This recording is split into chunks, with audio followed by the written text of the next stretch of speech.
All right, here it goes. Setup is complete. I'm not changing this setup because it's just been a journey. So this is going to be my basher. I have a lot of fun with it. I took it out for a test run yesterday. I only did one change since that. So anyway, Max 5. Let me come around. I feel like I'm retarded. Max 5 with a team cat pack on it because I had one sitting around. It's been through hell and it works great still. So I said, you know what, I'll keep using it. And I teamed that up with the Hobby Wing 5687. I think that is 1100 kV. Now I had it set up with the gearing at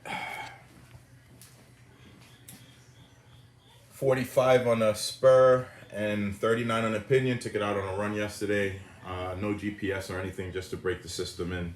But I was able to redline it, get the motor to spin all the way to max RPMs very easily. No heat in the ESC, no cutoff. I have the ESC on the low temperature cutoff as well. I just took everything else off. I just unlimited it with the low voltage cutoffs. But outside of that, it revs all the way out smoothly. So I just reversed the gears just to see what it's gonna pull. It should be pulling maybe 140, 130, 140 with the gearing now. It's 45 pinion, 39 spur, and on 8S. 130, 140 is fine for me with this car. So I'm gonna take it on a run later. Like, I still did not purchase what I need to record the films yet. My iPhone is destroyed. So I have to buy a new iPhone. I'm using an iPad to do this video. So yeah, but pretty much front's locked, rear's locked. One thing I noticed about these motors is I don't understand it.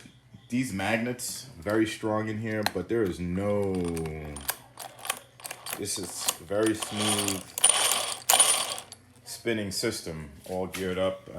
It's not familiar to me. I'm used to heavy magnets and heavy cogging. I got a matter of fact, I'll bring the motor out to show.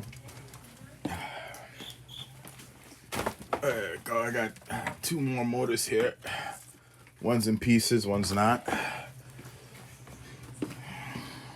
So these two motors are destroying the ESCs. This one, 400 amp max output, 14 kilowatt motor. 14 kilowatt. It's 1400 kV, and it pulls. It pulls way more. It can you can gear it. It'll pull on 8S, no worries. But even on 6S, I'm blowing ESC. I'm blowing ESCs on this, and I was only at 100 miles an hour on 6S with this, and it was blowing up ESCs. Now this motor, I love it to death.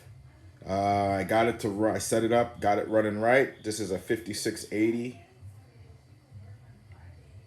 1920 kV, 7S motor max. That's what they say. You can run it on 8S, but 4S, 100 mile an hour motor. Very easy, reliable.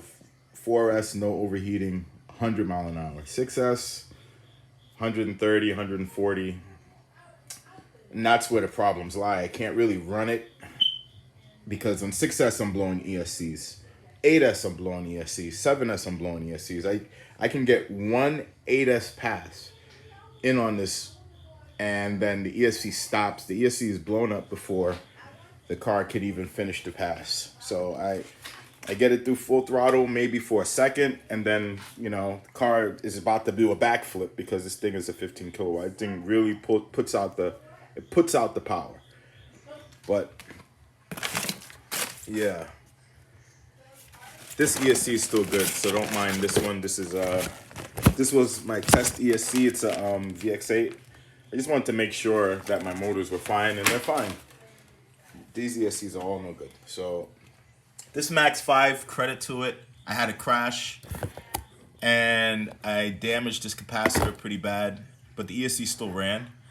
And then on the next couple times out, it caught fire at this area. So I'm thinking that's why this one went bad. But everything else went bad because of it just went bad. I don't know. I guess they're not. Castle ESCs look like they're only rated for Castle motors. So if you're gonna do a Castle motor with a Castle ESC, great. But if you're gonna do anything else and it's gonna put out a lot more power than the Castle motor, you're gonna have an issue. So I do have a 400 amp ESC, a Flyer ESC coming in, and that's gonna go for this one. This is a 400 amp max, and that Flyer is 400 continuous. So I feel comfortable running this on that. This is a 526 amp max motor.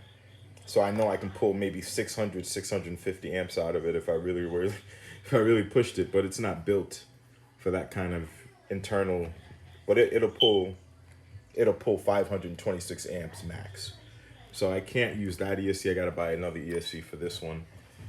So I just gave up on running this for now, and gave up on running this for now, because I'm tired of spending. That's over $1,000 in that fucking box. Mine is, plus I still have ones already at Castle, 2 at Castle already on warranty. So that's just, another story. So I gave up on these right now. It's just making this hobby unfun. So I put this in the car so I can have fun. Reliable, fun. Put the smallest big can, so the thing will rev out to its max RPMs. So I should get it into the 30,000s, and it should get to just under 40,000 RPMs, which is fine. And I could gear it to whatever. Just watch the heat because it's a smaller can, so it will generate more heat. I noticed that on some 4S passes yesterday. Back to back to back to back to back to back. Generated a lot of heat in the system. I could hold my hand on it, but it was warm. So it's just a way to break in the motor, make sure everything gets, expands, contracts to where it's supposed to be. And then I'm gonna run it today probably on 8S with this gearing and push the system and see what it does. So I do still have my carbon fiber draft in the front, but I'm running the flow packs in the back because I had an accident and snapped that. So threw the wing back on it, body shell is all messed up, everything is crap. But the car is here.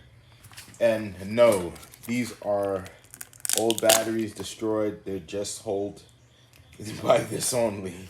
This car is not to crash. This is not a crasher. So, yep, that's how I'm doing it right now. Batteries are in terrible condition in terms of falling apart and being abused, but they're holding up. So, all right, guys, all set. And maybe I can get this up to 150, but I doubt it with the Max 5 in this motor.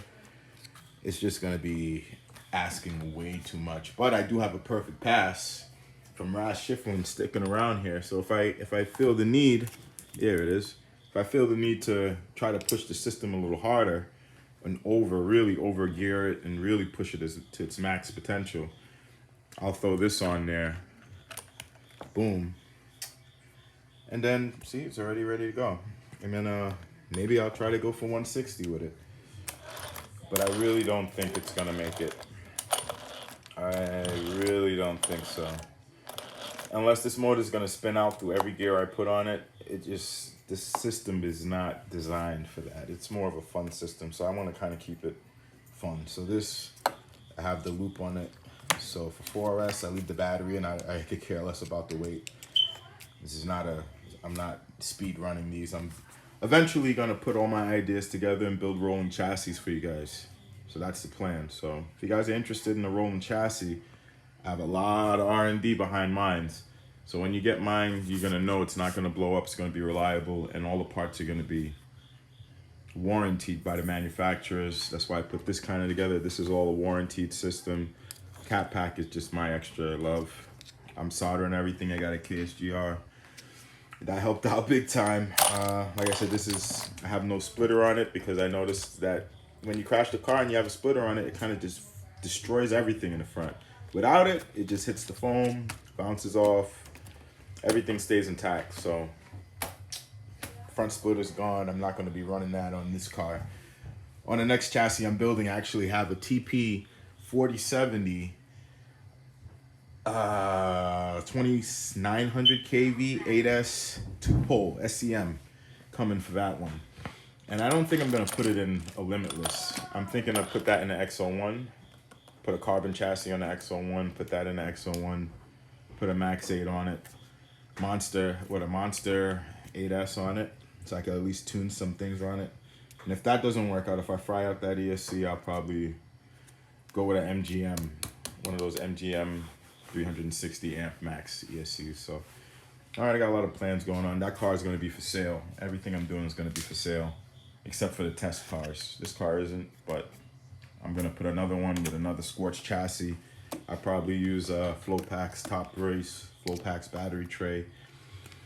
I got some carbon parts here and there and I'm gonna do aluminum lower arms here for the front because that really helps out keeping it from stripping out those toe screws, so you can really adjust your height and have some consistency. Yeah, and the rear, it's pretty good.